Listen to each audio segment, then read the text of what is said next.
Hello CFI sweethearts, I hope you all are having a fantastic weekend, and of course we're in March. Wow, already! I cannot believe it.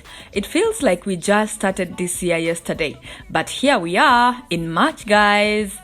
Anyways, all is well and we are grateful for the gift of life. Welcome to episode 31 of the Coming For You podcast, aka CFY Official Podcast. I am your host, Maximiliana. I am beyond excited today because guess what? This podcast, the CFY Official Podcast, is officially available in all podcast platforms. So you can find us on Spotify, Google Podcasts, Apple Podcasts, and wherever you get your podcast. So today I'm hosting myself and I will be sharing about tips into self-care journey, which of course most of this is going to be my personal experience. The topic of self-care is very common nowadays, which is a very good thing actually. So I will just share about what I normally do to care for my physical and mental health. Self-care is self-explanatory, by the way, and it is often discussed but rarely prioritized. Over the past 2 years, self-care has become my beacon for hope. Professionally, I am a public relations, communications, and advocacy enthusiast with a burning desire for change. These fields of practice, as you all know, can be very demanding. And I came to realize that I first need to advocate for my self-care to be able to effectively communicate or advocate for others. To me, embracing self-care means paying significant attention to nourishing my body and mind. I came to the realization that I should prioritize nutrition, physical activity, and rest through process of self-reflection and observation. You know, we all have those moments in life where we just ask ourselves, wait, how did I get here? Why am I still here?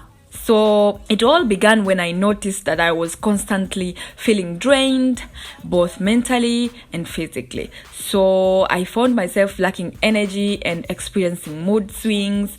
And it was during a particular exhausting week that I decided to take a step back and assess what I was contributing to my overall well-being.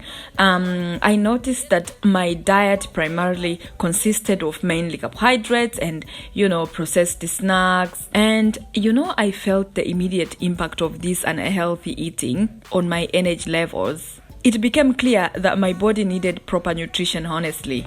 I also noticed the significance of physical activity when I remembered how I used to feel energized, after a good workout. I remember going to gym with my best friend Mgambi in Dar es Salaam, Tanzania in East Africa back in 2019. And we also had a Saturday Coco Beach jogging session together, which made me feel so amazing. So when I came to Ireland, I gradually let exercise slip out of my routine, and it was taking a toll on my physical and mental health. It was evident that regular exercises was crucial to boost my energy, reduce stress, and enhance my overall well-being. That is why I decided to get back to fitness, taking into account 3 significant things: feeding my body well, resting, and moving my body well. I have been doing this and it has been working magic for me, I'm telling you. At the end of the day, the importance of rest became apparent as I reflected on my sleep pattern. I was frequently sacrificing sleep to do some extra work, and it was affecting my ability to concentrate. When you are waking up the next morning and you are feeling so exhausted, so tired, you are just tired. Before even the start of the day, you're just so tired. So the value of restful sleep and rest in general is essential for cognitive function and emotional stability. So nowadays, I try to intentionally put aside time to rest. For example, on Sundays, I usually try to spend quality time at home, maybe watching a movie or maybe cooking something for myself and trying new recipes in the kitchen, just like taking that slow time in the kitchen, And I know that sometimes resting is very subjective. People consider resting to be different things.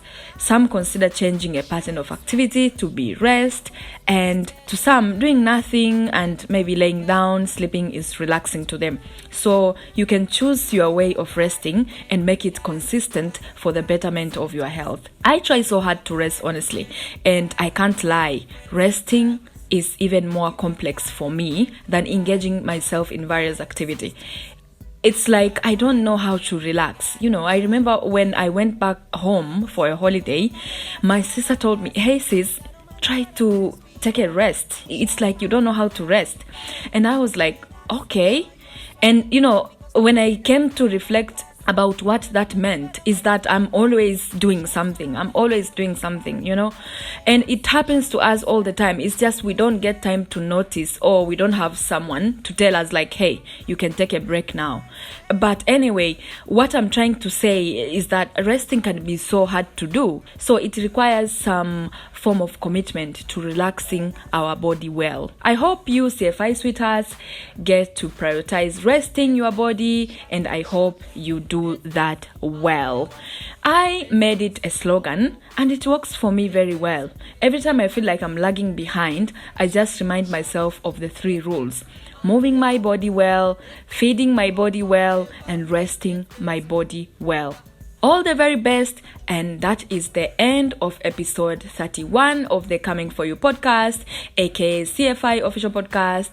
And thank you very much for staying with me from the beginning of this episode to the end of this episode. Just to remind you again, you can now find our podcast on all podcast platforms like Spotify, Apple Podcasts, Google Podcasts, and whenever you get your podcast. We would really appreciate it if you follow us there, leave a comment or a review, and that will make a huge difference for us.